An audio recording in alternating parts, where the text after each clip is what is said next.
this on it? Yeah. I got this. When Heidi and I met, it was not love at first sight. We both went to Clarion University, and the beginning of my sophomore year, her junior year.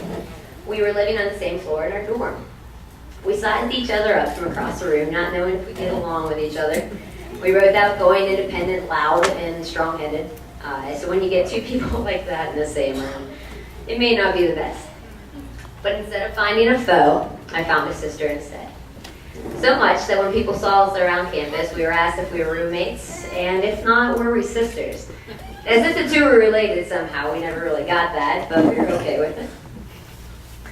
She is someone I can confide in, someone I could travel with, someone I could march with, someone I could count on to give me her most honest opinion, whether I disagreed with it or not. Someone who would be there for me the most unfortunate turn of events, and someone who could be there with me in the greatest accomplishments. The list of ways that you have been there for me, Heidi, through the years would inevitably delay everyone's dinner for a couple more hours, and I don't think anyone wants that, but you know of all of them, I'm sure. You've been my best friend now for over 8 years. We're independent, we're strong-willed, we're strong-minded, and we are stubborn women. But even the most self-sufficient woman needs a hand sometime. Enter Ben Jacobs. I've seen this change in Heidi since she's met Ben. You've given her this happiness that just spreads over everyone she talks to. You missed out on taking her to Wicked, but you still found many other ways to make her happy. She smiles at you differently than she does anyone else, and you know that. At the end of the day, no matter what, she knows that everything is going to be okay because she's got you to back her in her corner. And of course, I know that you know how well you compliment Heidi too. Just one example, if I called Heidi up and she'd answer the phone, and she's playing Fallout on Xbox, I know for a fact Ben is sitting right next to her in his Green Lantern t-shirt, waiting for Heidi to take it off pause so they can continue playing. Don't get me wrong, I geek out occasionally. You know my VHS tapes, the Star Wars trilogy, are getting pretty worn out. But Heidi's a Captain American girl, and Ben, you're all over that. But you have also been the man she needed to support her through the tough times too. And she the woman you needed by your side in your life as well. I know your family's here, and the ones that could not be with us today are smiling down, knowing for the rest of your lives, each of you will have each other to lean on through everything you will go through.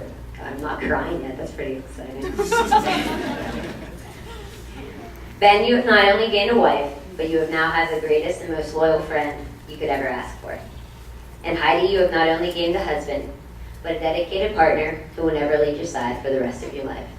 I love you both very much, and congratulations.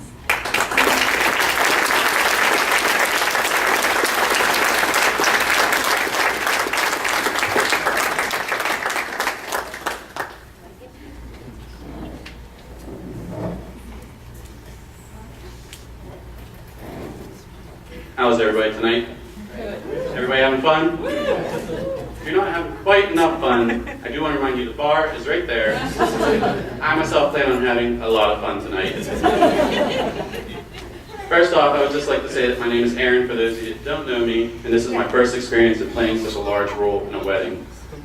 I really appreciate Ben and Heidi giving me the opportunity to make a fool of myself in front of their friends and family, rather than my own all the time. A wise man once said that the best man's speech should last as long as the groom makes love. Good night, everybody.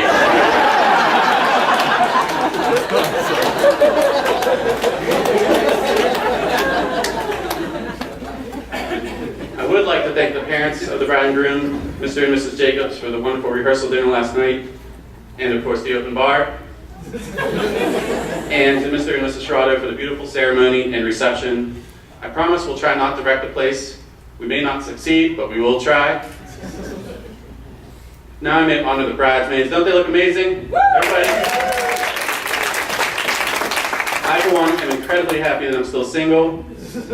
I'm sure that happiness will turn to crushing disappointment by the end of the night, as I'll still most likely still be single. As amazing as they look, they can't but pale in comparison to our bride, Heidi. Heidi, you look absolutely stunning tonight. marry Ben? Well, either someone special or someone blind, deaf, and mute. I still remember when Ben told me that your second date together would be surrounded by dead bodies. For those of you that don't know what I'm speaking of, Ben and Heidi's second date was at the Bodies, the exhibition at the Carnegie Science Center. When he first told me this, I thought to myself, wow, what a romantic. This relationship is definitely going to last. What I said out loud though is, Ben, are you completely insane? I do believe that I understand what Ben was thinking at the time. If you surround somebody with a bunch of stiffs, they can't help but think you're interesting. In the best man speech, it's customary to both give advice to the couple and to roast the groom. As I'm not the best advice giver, I'll continue roasting the groom for a little bit. I can safely say that I've been waiting decades for this. Ben and I go back about 20 years, and he's been my best friend for nearly as long. I can genuinely say that there's nothing that I wouldn't do for him, and I know there's nothing he wouldn't do for me. In fact, we spent most of our lives doing absolutely nothing for each other.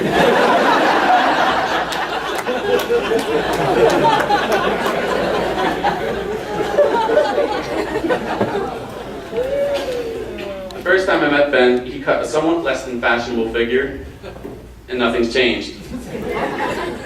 I congratulate Heidi on her fine choice for Ben's outfit tonight. He looks nearly as good as I do. What can be said about a fellow that's caring, funny, intelligent, honest, and good-looking? Nothing, so I'll continue talking about Ben instead. There are loads of stories about Ben's past that are quite hilarious, and I would love to relate them to you in the most lurid details, but as he's forced me to sign a contract to not mention them tonight, I'm under legal obligation to not speak of them. No, you know what? I'm going to give you a few. I've compiled a few over the years. Let me just see if I can find them here. Hold on one second.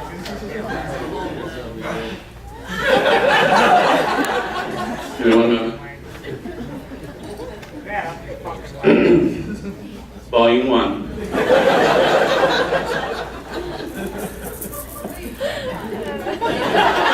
Little bit.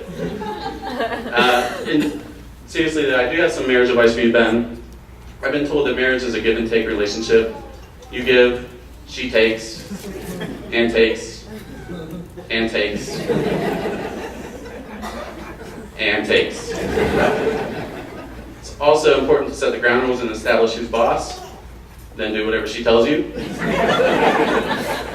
And finally, Ben, as a new husband, there are 3 phrases you should know for a successful marriage.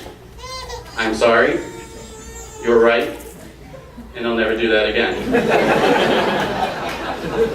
Ironically, those same 3 phrases can apply to your love life as well.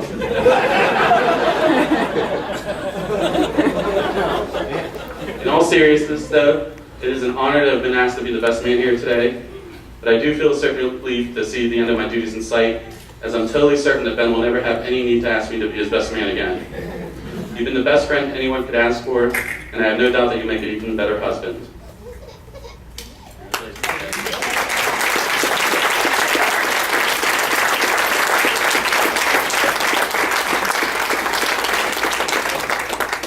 So now, if everybody can raise their glasses, please. Here's to the lovely couple. May your wedding days be few and your anniversaries many. Cheers.